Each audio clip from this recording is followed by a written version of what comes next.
Continuamos con el programa. Vamos a ajustarlo un pelín. Vamos a tener a Hideki con la próxima presentación, por favor. This presentation will be in English. Esta presentación será en inglés. Y estamos muy agradecidos. Necesitamos la presentación. Sí, Hideki, ven, por favor. Y nosotros nos encargamos, no te preocupes. Muchísimas gracias por venir. Bien, vamos a hacer un poco de investigación, ¿vale? Investigación instantánea. Ok. Vale, parece que a todo el mundo en la sala le gusta. Ay, perdón, a mí se me ha olvidado levantar la mano. Y por eso estás aquí, porque a todos nos encanta la animación japonesa. Tú eres japonés, eres periodista de animación. Estamos encantados de que hayas sido tan generoso como para venir hoy aquí a compartir tu conocimiento con nosotros. Y también esto nos permite hacer un día de la animación más internacional, por eso contamos con traducción, por eso contamos con intérpretes y muchísimas gracias. Muchas gracias porque estamos deseando conocer todos los secretos que vas a compartir con nosotros. Muchas gracias. Es un placer conoceros. Soy Hideki Nagaishi, soy el editor en jefe de Animation Week y también soy consultor de negocios para los negocios de animación. Y en primer lugar, muchísimas gracias por recibirme. A ver, aquí estamos. Me gustaría cambiar la diapositiva. No funciona, creo.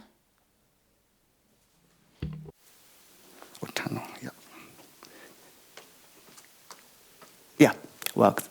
So before I start talking, antes de empezar a hablar, el asunto principal, voy a hablar brevemente de Animation Week. Este es una revista online para profesionales de la animación. Publicamos ediciones anuales con los eventos más importantes y festivales de cine más importantes en Europa, como por ejemplo tenemos aquí Custom Movie y otros. Y luego, también tenemos en cuenta trabajos interesantes y hablamos de proyectos futuros que pueden ser importantes. Y hacemos entrevistas a los directores, a los productores o a los principales actores de un proyecto o trabajo. Así que se puede leer mensajes de personas muy conocedoras.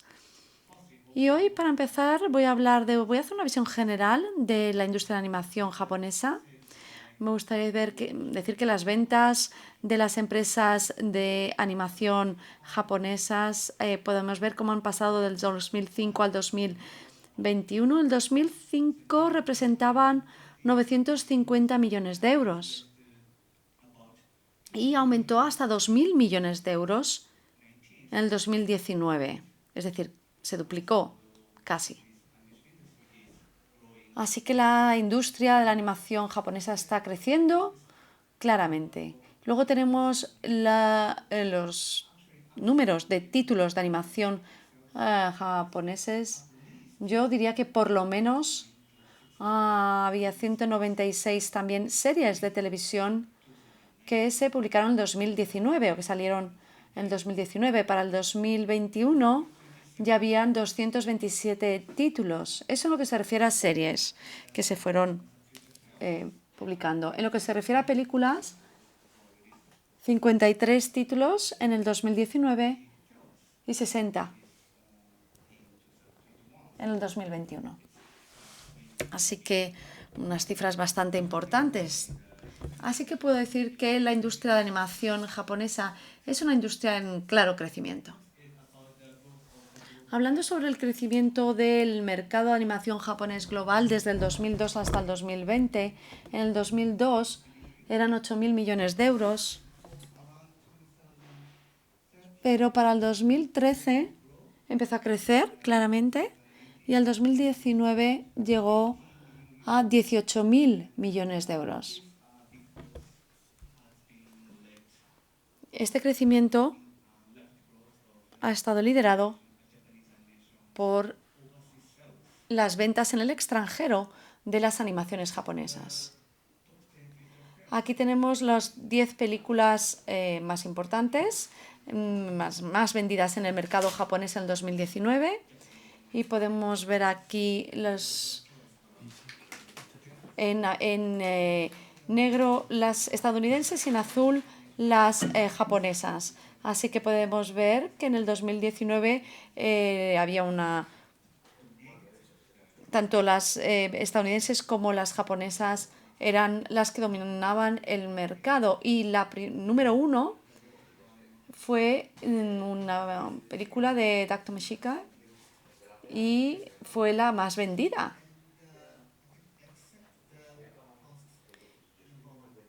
Excepto la primera, la que está en el número 1, las otras películas están basadas en series de televisión de éxito. Y aquí tenemos las películas las más vendidas de toda la historia.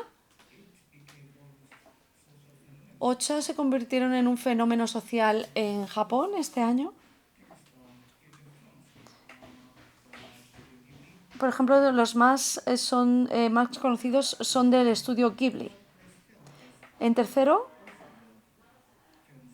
tenemos también una película de Natora Shinkai. Y luego tenemos el sexto, que se llama Stand By Me Doraemon, que es en 3D. Las otras dos son en 2D. Los principales actores en la industria de animación japonesa, bueno, pues para empezar, las empresas televisivas. Tenemos una empresa pública, NHK, que está en todo Japón. Y luego tenemos empresas privadas. En Japón tenemos 45 provincias y cada provincia tiene por lo menos una empresa privada de radiodifusión, y así es como desarrollan sus propios programas.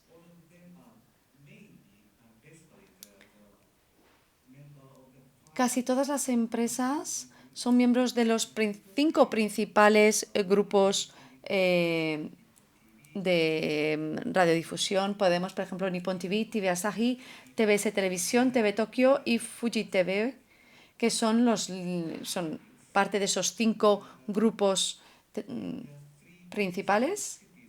En las 3 principales ciudades de Japón, Tokio, Osaka y Nagoya, hay varias empresas de radiodifusión que podemos ver aquí y que son lo suficientemente ricas y grandes para producir series de animación.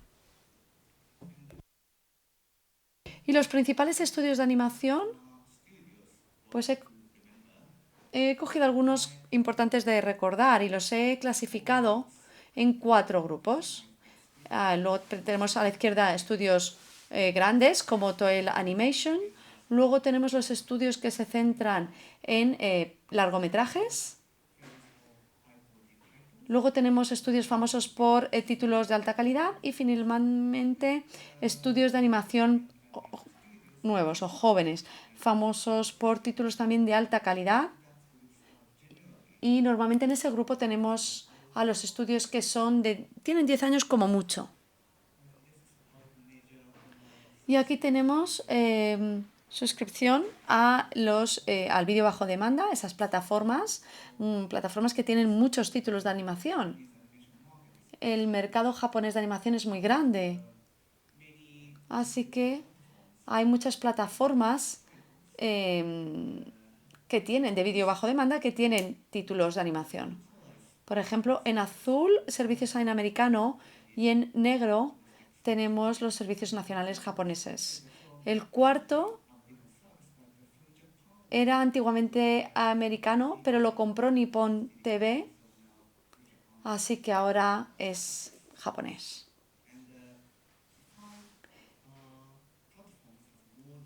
Cinco plataformas que tienen más de 1000 títulos de animación. Unex y The Anima Store tienen más de 4000. Así que, bueno, para ellas es más importante tener más animación.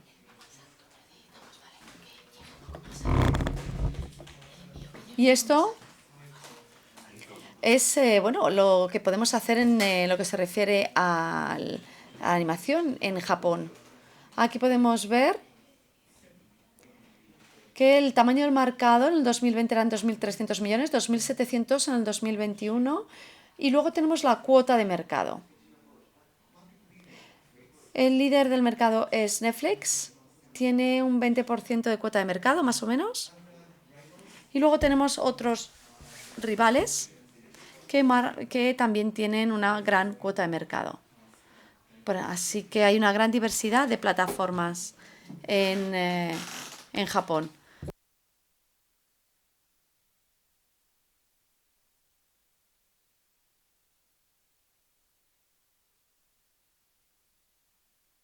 Y aquí podemos ver también la distribución de animación japonesa online a nivel global.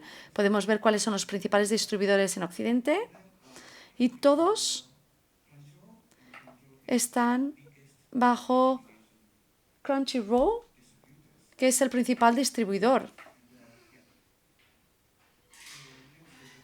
Y luego tenemos las características de la animación japonesa. La animación japonesa se llama anime. Entre los fans de animación japoneses y los profesionales de animación que trabajan con la animación japonesa. La llamamos anime, que es una palabra japonesa que significa animación, de hecho.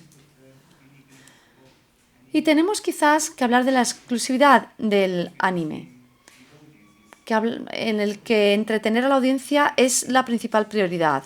Así que el objetivo es obtener beneficios. Tienen muchos jóvenes adultos como fans en el mundo y hay una gran cantidad de nuevos títulos. Está siempre en dos dimensiones. Hay como entre 40 y 50 nuevas series de anime que se publican anualmente y que duran unos 25 minutos por episodio. Suelen tener 10 episodios más o menos. Y anime es animación limitada. La animación europea es total animación. Así que pues tenemos 24 ilustraciones, tenemos 24 o 12 ilustraciones por segundo. Eso es lo que se refiere a esa animación limitada, lo que permite a la industria japonesa poder desarrollar muchas series rápidamente de una forma asequible, porque solo tienen que dibujar 8, o 10 o 12 como mucho, mientras que en la otra industria tienen que dibujar más. Y por eso también tenemos unas expresiones únicas.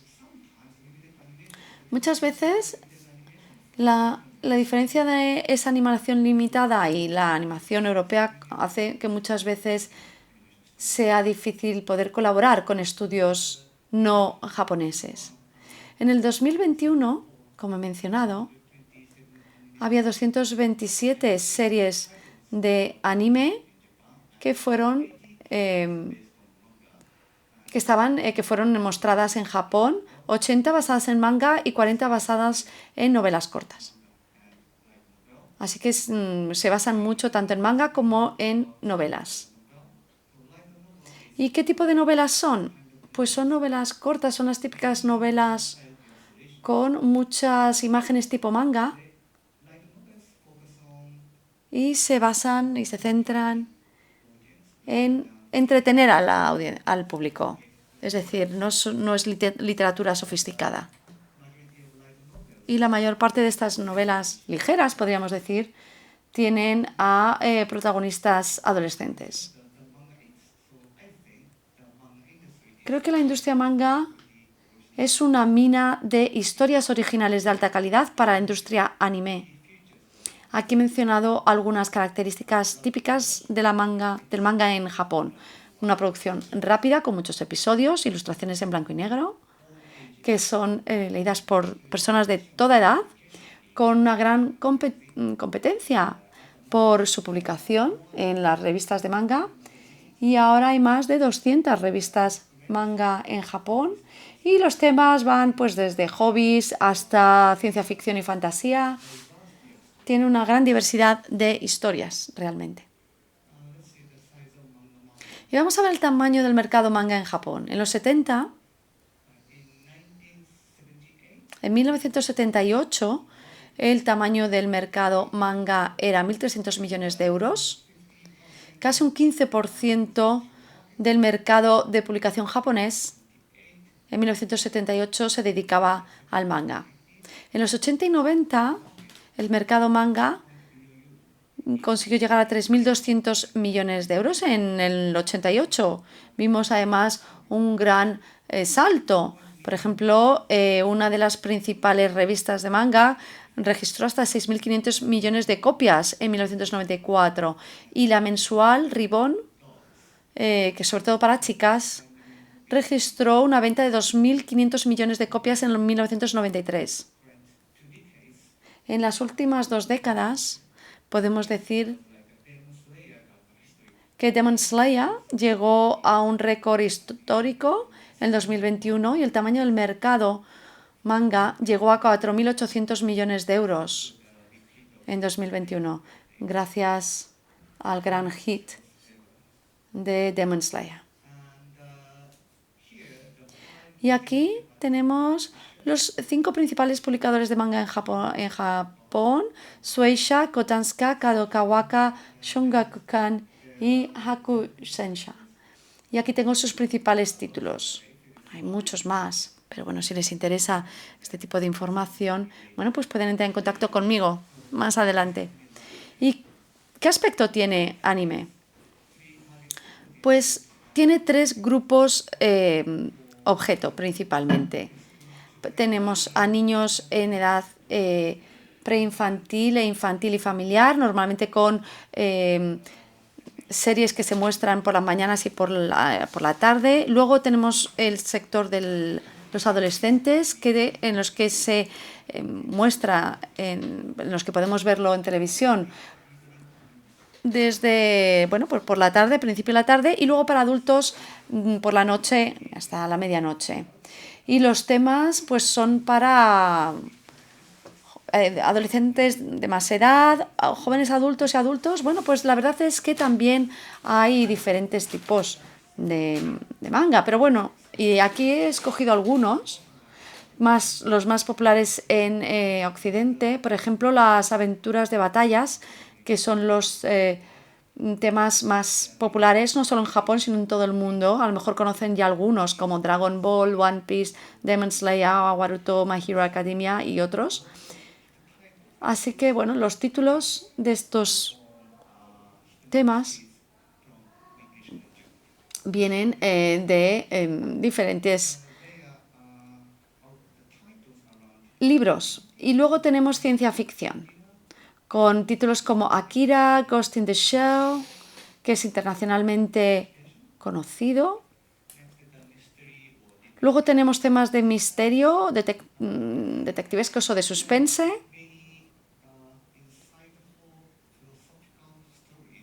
Que quizás son historias más filosóficas, más profundas.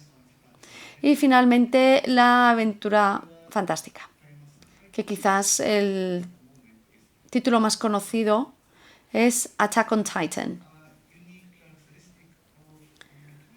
Creo que hay algunas características únicas.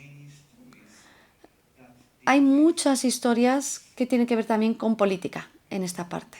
Luego tenemos drama, con películas que muestran rasgos internos característicos, con historias muy emotivas. Y luego tenemos isekai. Isekai son como historias en las que los personajes se reencarnan en un mundo fantástico y hay aventuras o tienen que conseguir cosas. Y este tipo de historias se hicieron muy populares en los últimos 15-20 años. Y luego finalmente tenemos fantasía romántica, Son títulos normalmente que muestran la vida escolar y la vida diaria de estudiantes de instituto. El director Shinkai es muy bueno en este tipo de historias. Y aquí tenemos otros temas que son populares en Japón. Hay muchos temas diferentes para el anime, para adultos jóvenes y adultos. No tengo tiempo para hablar de todos ellos, así que si queréis puedo compartirlos con vosotros o podéis entrar en contacto conmigo más adelante. Luego tenemos títulos de anime populares para niños y familias. Estos títulos de anime para los niños y familias no son tan conocidos comparado con los que son para adolescentes y jóvenes adultos. Aquí aparecen algunos. Bueno, creo que Studio Ghibli es el más conocido. Y luego tenemos Pokémon, Case Close, Crayon Shinchan, Doraemon, Yokai Watch, Digimon y Pretty Cure. Doraemon y The Watch son muy famosos en Asia. Y luego también tenemos el auge de la animación estilo anime producida por los estudios chinos, porque hace poco los estudios chinos empezaron a desarrollar unos programas de animación muy series y largometrajes muy interesantes, como los dos que aparecen aquí. Por ejemplo, el de The Legend of Hoi del 2019 o Liar Click del 2021. No solo hay dos, hay muchos más y cada vez más populares. Y luego está la expansión global del anime. En los 80 las series de televisión anime se hicieron muy populares en Francia, España, Italia y en otros países europeos, con UFO Robot Grendizer, por ejemplo, o Candy Candy. En los 90 hubieron otros títulos muy populares globalmente como Sailor Moon, Dragon Ball, Yu-Gi-Oh! Y a la vez se hicieron largometrajes muy populares en Estados Unidos con Ninja Scroll, Ghost in the Shell y Akira, que fueron pioneros, podemos decir, en la industria de la animación global, mostrando que era posible tener películas de animación para adultos.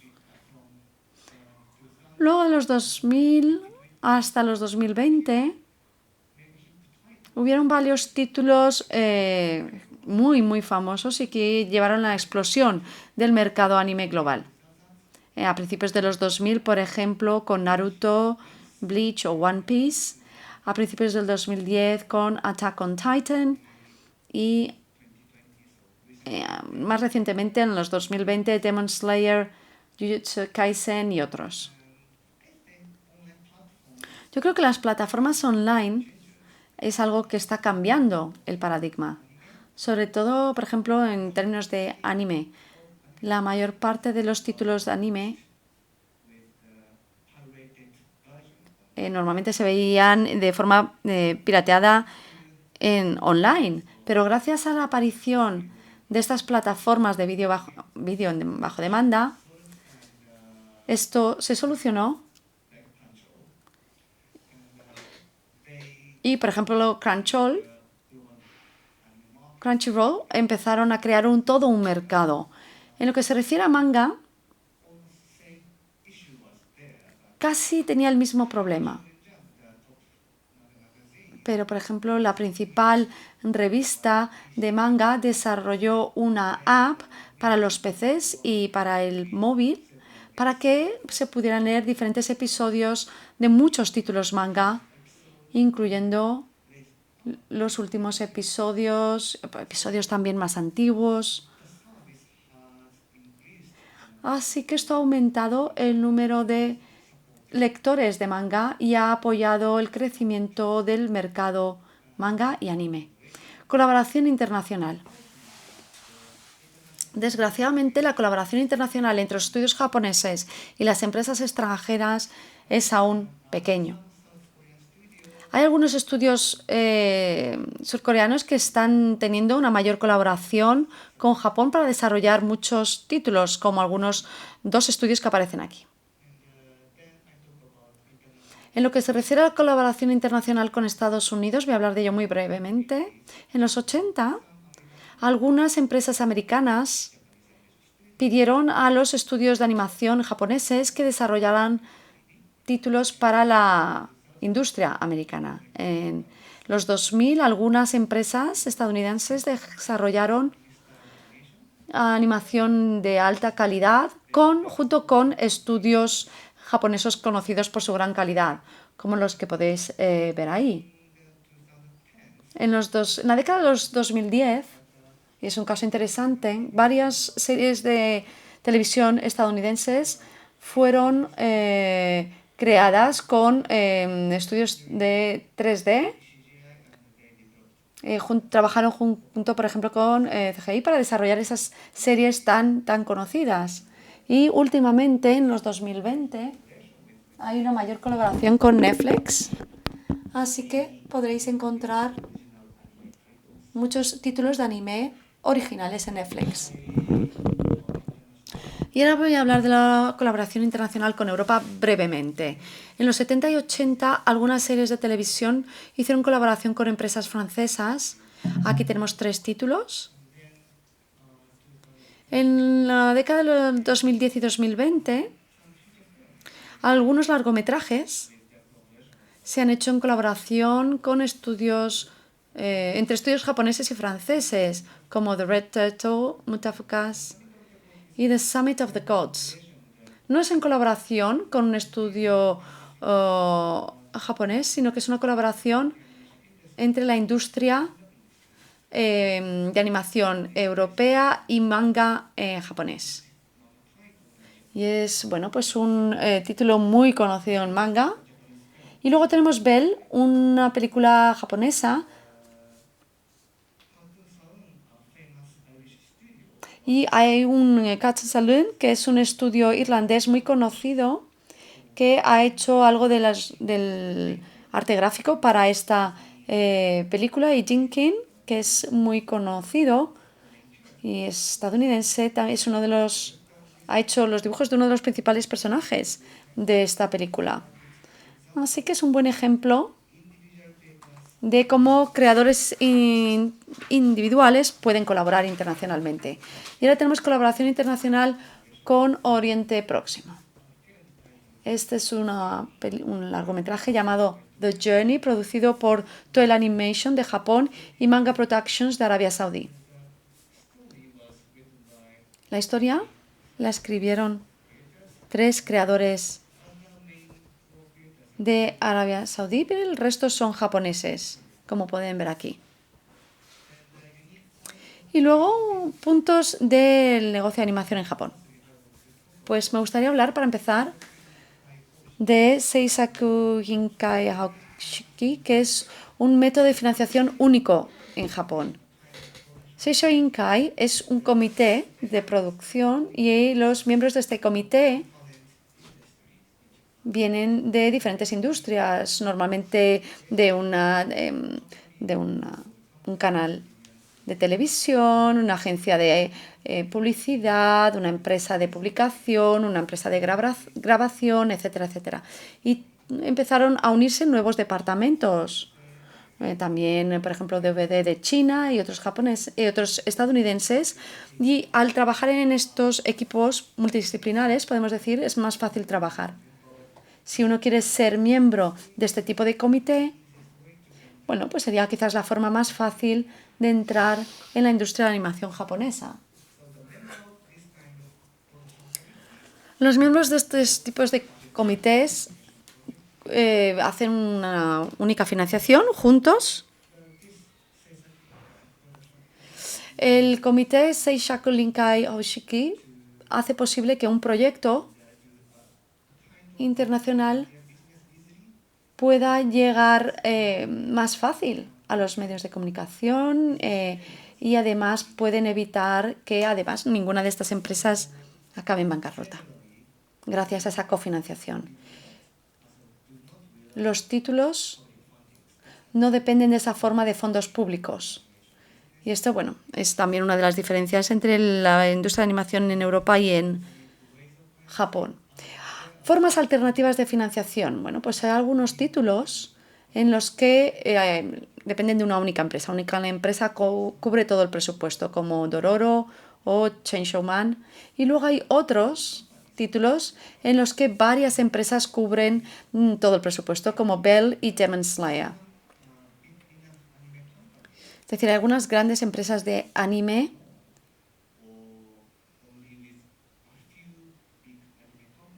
que pueden tener una mayor flexibilidad y velocidad y maximizar sus beneficios. Me gustaría hablar ahora de los conglomerados de medios de comunicación japoneses y que tienen empresas anime. El mercado anime global es muy grande, así que hay varios conglomerados de medios de comunicación japoneses y que tienen empresas de anime. Si, por ejemplo, si vas a Anime Studio, que forma parte de un conglomerado, hay que tener en cuenta que pueden dar prioridad a sus propios grupos y sus propias producciones. Hay 5 conglomerados principales, como he dicho: Sony Group y Fujisankei Communications Group. Luego también está Yomiuri Shimbun Group, Shimbun Group, es decir, que está Shinbun y Asahi Shimbun. Son 2 periódicos nacionales de Japón. Y luego está Kadokawa Group, que es uno de los editores más importantes de manga de Japón. Y después, la animación europea en el mercado japonés. La verdad es que normalmente los canales japoneses no suelen emitir títulos de anime, pero bueno, aquí he mostrado los títulos que sí que están ahora mismo emitiendo. Y ahora hablamos de los distribuidores de películas en Japón. Hay 3 principales: Toho, Toei, Shosk, y normalmente distribuyen películas japonesas y películas de acción y mega éxitos y grandes películas de Estados Unidos. Así que también he querido hacer una lista de las distribuidoras japonesas que han distribuido algunas de las películas europeas en Japón.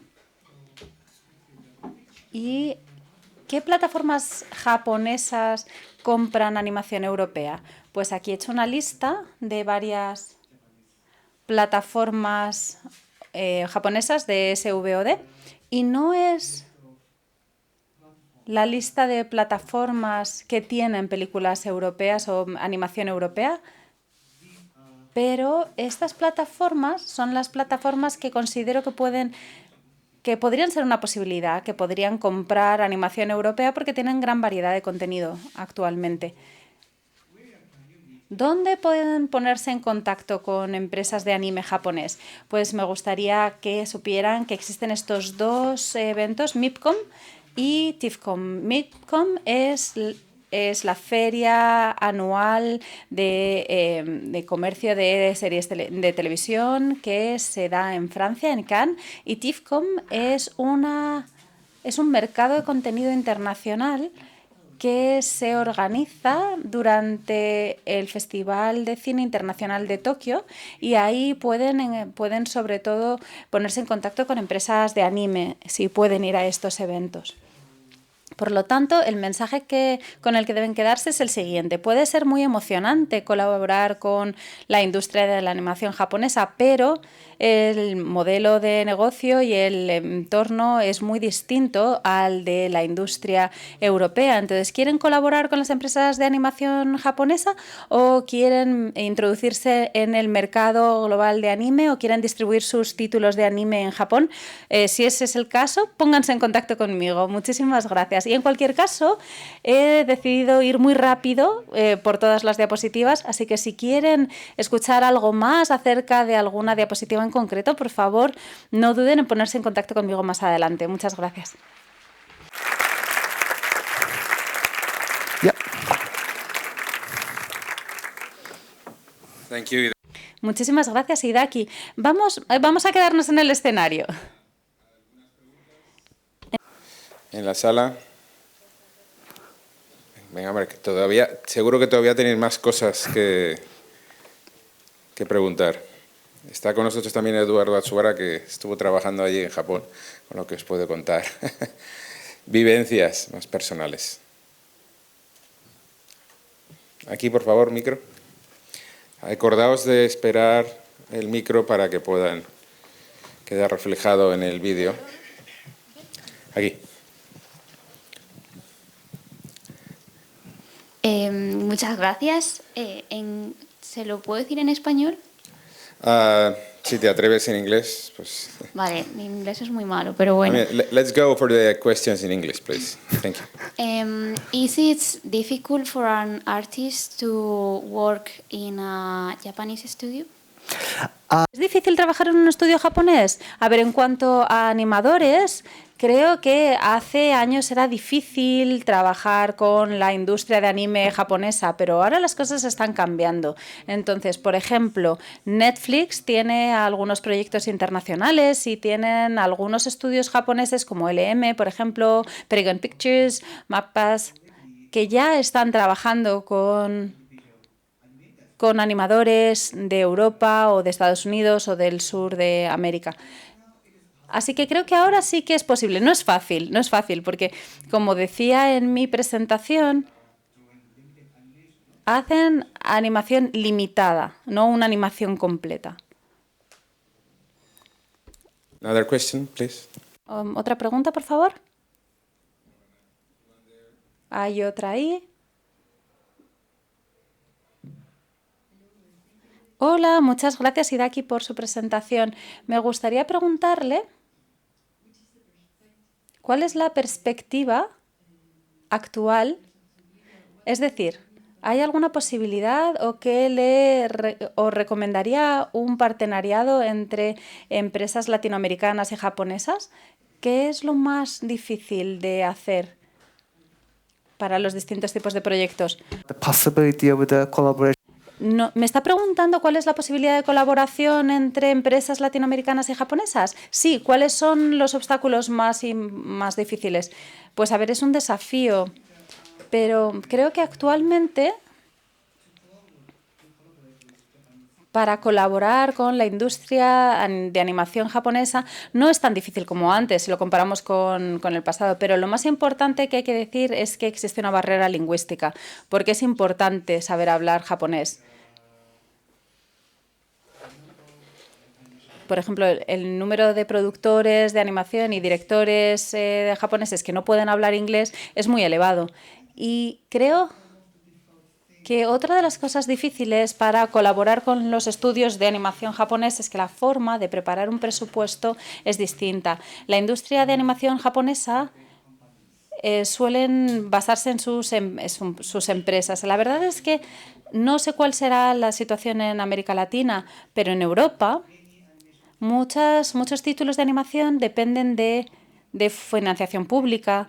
Y la financiación pública es la que apoya a la industria de animación para que crezca y para que se mantenga la cultura local.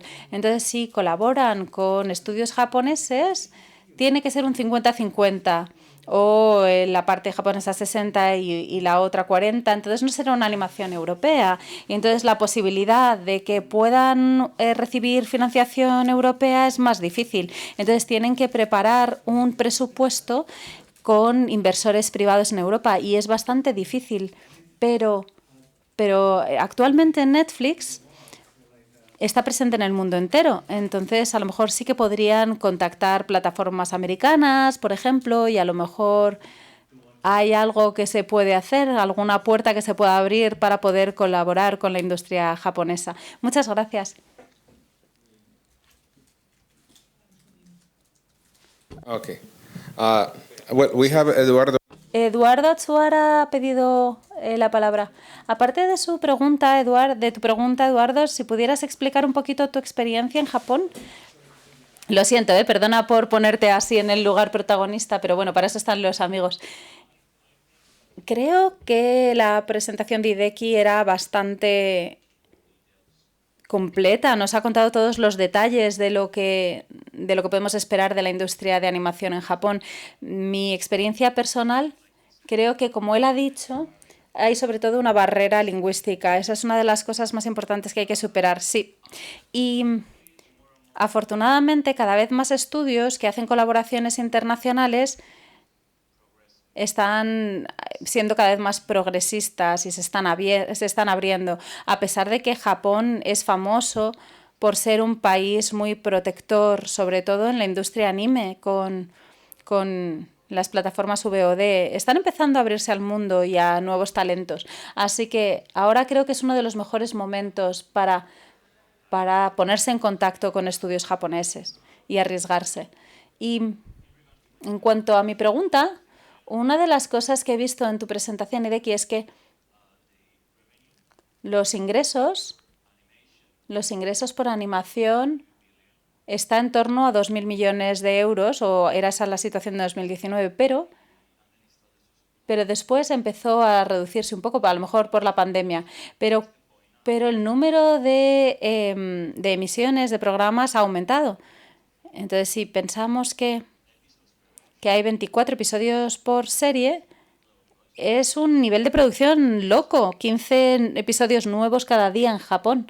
Así que yo me pregunto, ¿cómo piensas que se puede explicar que a pesar de que la facturación se ha reducido, hay más emisiones en el mercado japonés?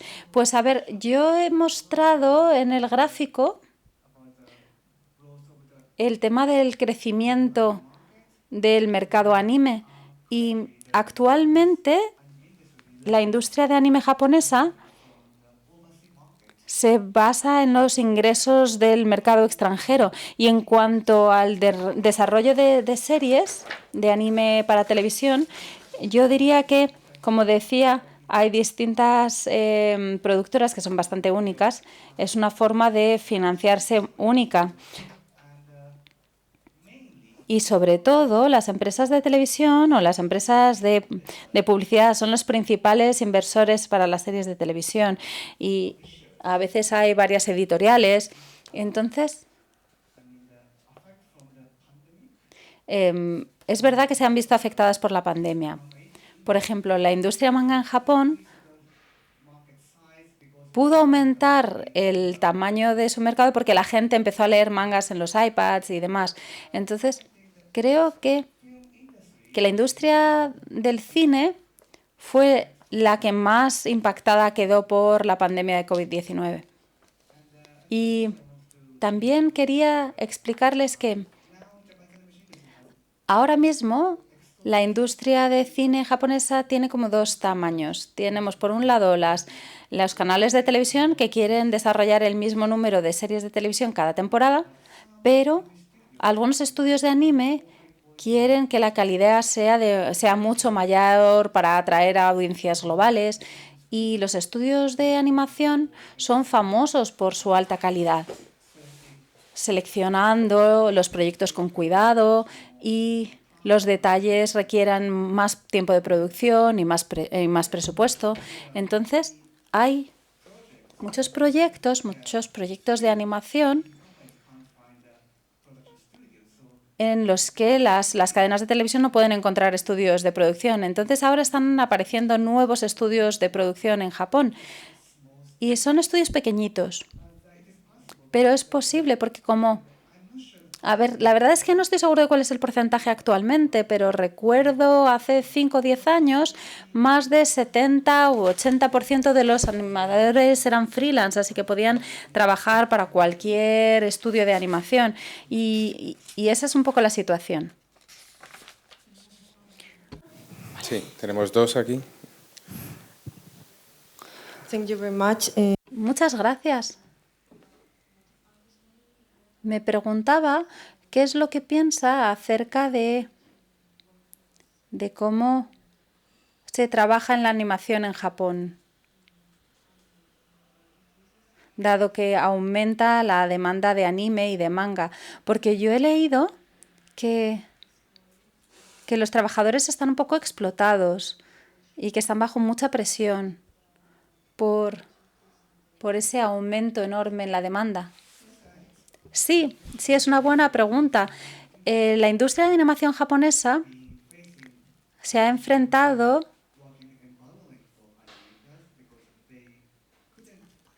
al empoderamiento de los animadores porque no se les pagaba un sueldo suficientemente importante. Muchos son freelance y tienen que trabajar mucho para poder tener suficientes ingresos para vivir, pero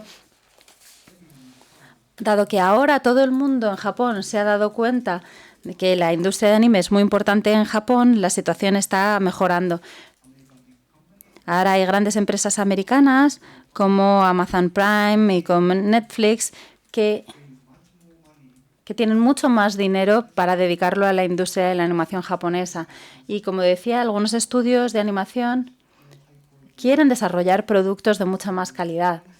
Entonces, muchos estudios están tratando de pagar un mayor sueldo a los animadores y el mercado de animación japonés está tratando de establecer un buen sistema de educación para educar a los jóvenes animadores. Entonces, como decía, hay muchos pequeños estudios de animación que van apareciendo. Por lo tanto, sí, los animadores jóvenes, que algunos solamente trabajan para esos estudios, pero no estoy seguro de que vayamos a poder tener suficientes sueldos. Es muy competitivo, pero si tienes las competencias y puedes trabajar para los grandes títulos, pues creo que sí que puedes obtener un buen salario. Have another question there? ¿Tenemos otra pregunta por aquí? By the way, there is a wonderful book by an author called Steve Alpert, who was head. Hay otro libro, creo que era escrito por el jefe de Ghibli, que fue el presidente durante 15 años, y es un poco una narrativa, cuenta un poco esos 15 años en Ghibli y es muy, muy interesante. No sé si os interesa. En primer lugar, gracias. Lo que quería preguntar ya se ha respondido parcialmente, pero como animador freelance que ha trabajado en producciones japonesas varias veces, una de mis preocupaciones es la falta de formación y el hecho de que es muy difícil entender un poco el proceso de producción en la industria japonesa. ¿Piensas que en el futuro podría haber más iniciativas como KyoAni, la Escuela de Animación de Kioto, y ese tipo de sistemas de formación para que los animadores extranjeros también se acostumbren a vuestro método de producción? A ver, ahora mismo hay muchos estudios que tienen sus propios cursos de animación para jóvenes talentos, como Torii Animation, como Sunrise, como Studio 4C, como MAPPA. Es decir, que no es solamente el Instituto de Kyoto Animation. Hay varios estudios de animación que también quieren desarrollar animaciones de alta calidad y que están deseando educar a los jóvenes talentos. Así que hay muchas oportunidades para aprender a dibujar anime de la mano de los estudios de animación japoneses. Y Netflix también está ayudando a algunos estudios.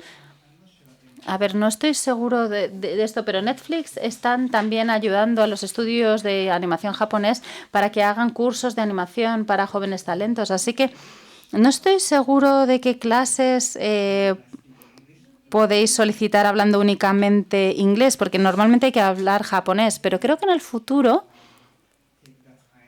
se podrán hacer esos cursos también en inglés. Espero que se pueda. Entendido, muchas gracias.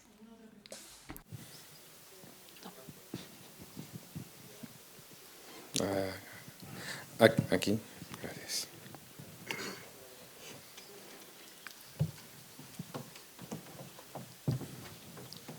Okay. So I wanted to ask. Quería preguntar, normalmente cuando alguien habla de trabajar en la industria anime es desde el punto de vista de un artista o de un animador. Quiero dibujar estos episodios preciosos, etcétera, pero desde el punto de vista de ser guionista o crear una idea, ¿cómo habría que hacerlo? ¿Se podría directamente decir, tengo esta idea, tengo este guión? ¿Sería posible que eso funcionase? Y también tengo otra pregunta, que es más con respecto a los 227 títulos anime que salen todos los años. A mí me parece que es muchísimo. Y me preguntaba si la industria anime no se siente un poco sobrecogida con toda esa producción.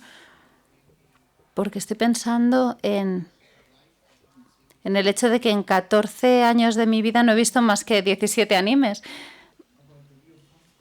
A ver, la primera pregunta es con respecto a cómo se producen las historias, ¿verdad? En la industria de animación japonesa. ¿Es esa la pregunta? Sí, vale.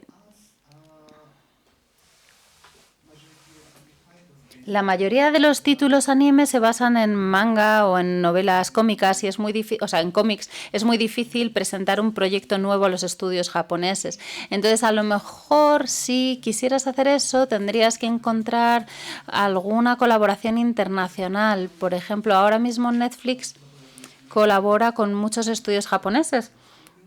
Pero Netflix es un estudio americano, por lo tanto están familiarizados con ese tipo de producción. Tú les haces tu presentación, les explicas cuál es la historia que tienes y puedes crear unos personajes estupendos.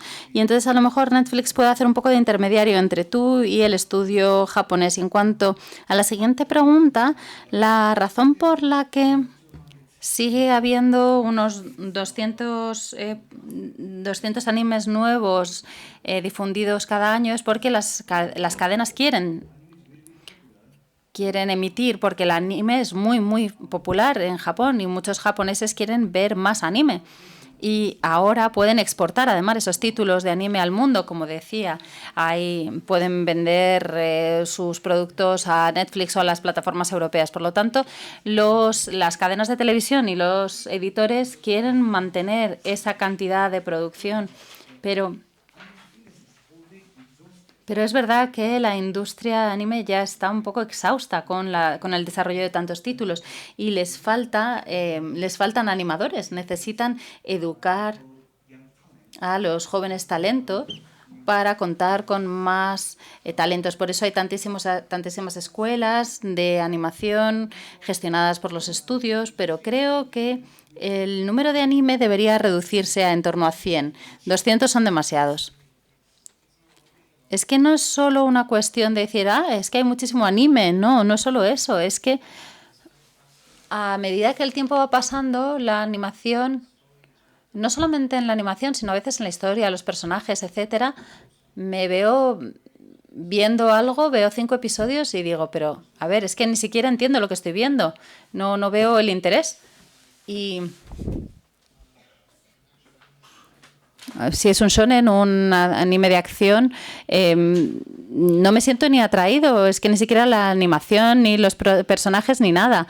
Bueno, sí, la calidad del título medio en Japón a lo mejor es más bajo, porque son muchísimas producciones y a lo mejor hay muchos títulos que no son interesantes.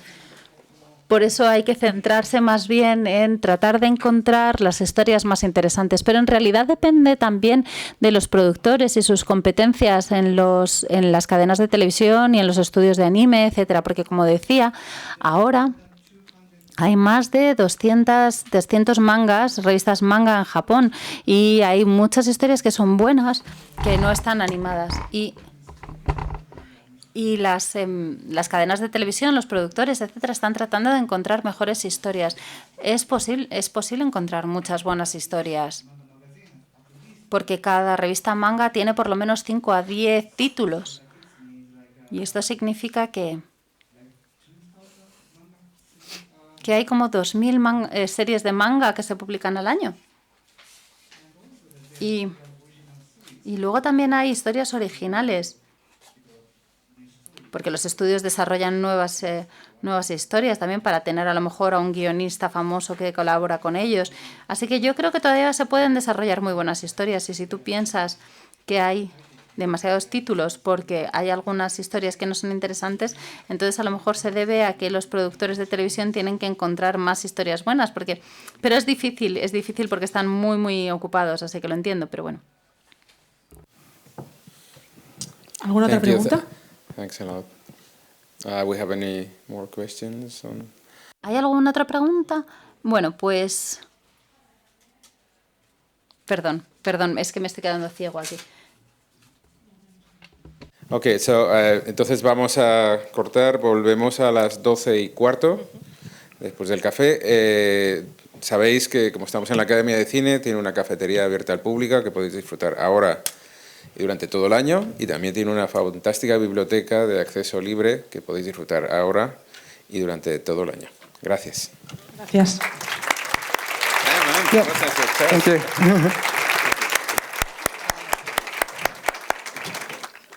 A las 12:15 tendremos la conferencia de Carmen Córdoba, que nos hablará de su corto Amarradas, y a la 1:15 estará con nosotros el productor Iván Miñambres, hablándonos de Unicorn Wars.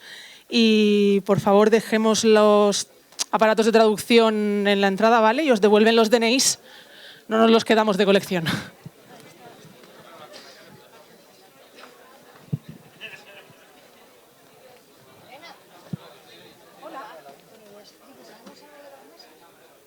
Estoy en ello, porque lo estoy mirando, pero